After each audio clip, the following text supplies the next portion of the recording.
Welcome to Empress Empathic. Like, share, subscribe to my channel. I hope this message finds you well.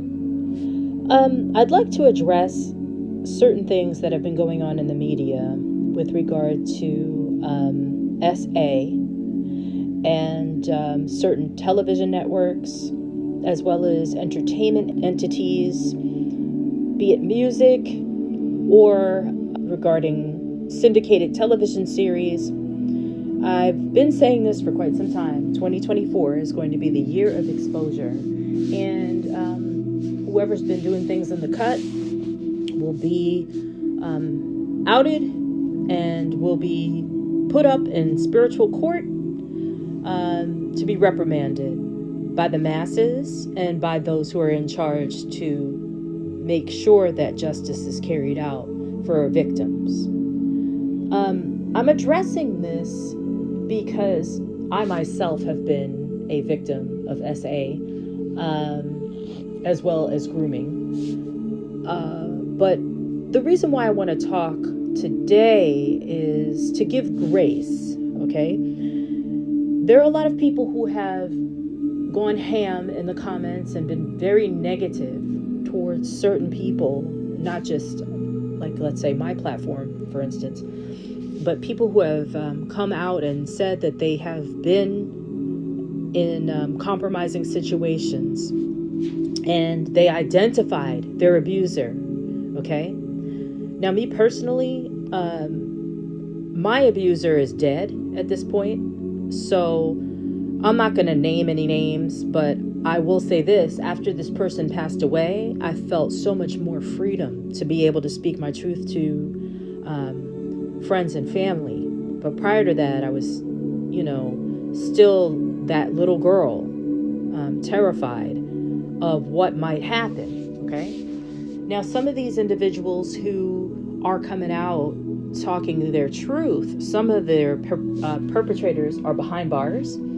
Some of them are being looked at by industries in such a way that, they don't want to associate with them anymore because they know what comes with the territory of being linked up and knowing that this person did XYZ, okay?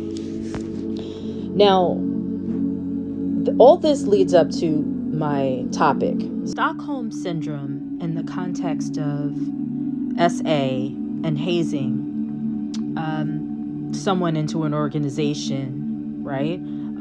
We think of sororities and fraternities in this context. We also think of large entities like entertainment industry, be it music or whatever, where this occurs, okay? The victim develops feelings of attachment, right? Loyalty, or even affection towards their abuser or the group causing harm. Okay, this can happen due to a combination of different psychological mechanisms like fear, isolation, manipulation. The victim might rationalize this abuse as necessary or that they deserved it, leading to this distorted sense of loyalty and dependence to their abuser or the group. Okay. In the case of trafficking, sometimes people experience the coercion, the manipulation, and the isolation, right, by those who they were trafficked by. And over time, they may develop this Stockholm Syndrome as this survival mechanism, okay? Now, the reason why I say we need to give certain individuals grace who are in the camera defending those who did them harm is because the trafficker or this person who groomed you, right? They've controlled every aspect of a victim's life, like basic needs like food, shelter, and then you got to they were being subjected to physical harm as well as psychological abuse, right? So it's almost like you're groomed to believe and empathize with the person who's hurt you, okay? And view them as a protector. And you might even develop feelings of attachment or loyalty despite the abuse you endure, okay? You see this in sports with coaches, that SA, or for instance, the case of that doctor with the gymnastics team. Anyway, this complex psychological response, right, can make it very difficult for victims to seek help and escape. And I say all this to say that we need to extend grace to victims who defend their abusers, because it's essential to understand the psychological mechanisms at play, okay, with the trauma bonding. And victims often defend their abusers due to their fear, manipulation, and all the loyalty, right, that developed during their ordeal.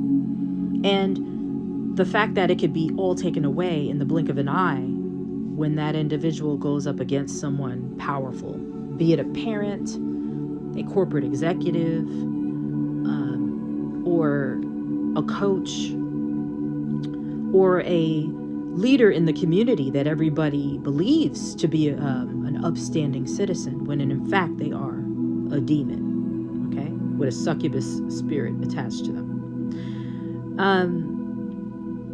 We can't criticize, okay, and blame victims for this response, because it just perpetuates their suffering, right, and it undermines their recovery. Just be understanding, support them, try to create a safe environment for victims to heal. I keep thinking about the Playboy Mansion situation and how a lot of those women who were there were thinking this was like amazing and great, and that they were considered the apex of all beauty in America and abroad. And then they, only to find out years later they were being used as mules for drugs, and as fetishes for men who are powerful. And it's really sad and unfortunate, some of their lives, how they turned out, the suicides, all types of horrible things that they went through. You see people shaving their heads, suddenly having a moment. This is all due to a response to trauma, okay? While this SA, right, can have profound and lasting effects, it is entirely possible, though, to have a happy relationship and a happy family after the trauma. The recovery journey, you have to seek therapy, build a support network so they can learn to trust again and forge healthy relationships. Through understanding, support, and therapy, I can't emphasize therapy enough, victims can embark on a journey of healing and resilience, okay? It's crucial that we extend grace to these survivors and stop ridiculing them, all right? Whether you believe those individuals did it or not is neither here nor there. I believe those who were accused in a court of law and went to jail for the crime. There are a lot of people who have been accused of doing certain things, but there was no evidence, and therefore they were not, put in jail. But there are some individuals out there who definitely did what they did, and there's evidence, okay? And we need to extend grace for those who are coming out and talking about it years later. It is possible to have a happy relationship, happy family ties by prioritizing your self-care over everything, okay? When you foster open communication and empathy in these relationships, survivors can overcome the impacts of sexual abuse and build fulfilling lives with trust and love and resilience. I hope this helps somebody out there. I know it can be triggering seeing a lot of these stories on television or, on social media. So if it is, turn off the television and engage in something positive that will get you away from that triggering moment. Over time, through therapy and understanding yourself a bit more, you'll be able to get through it and come out stronger and more resilient. You have an awesome day.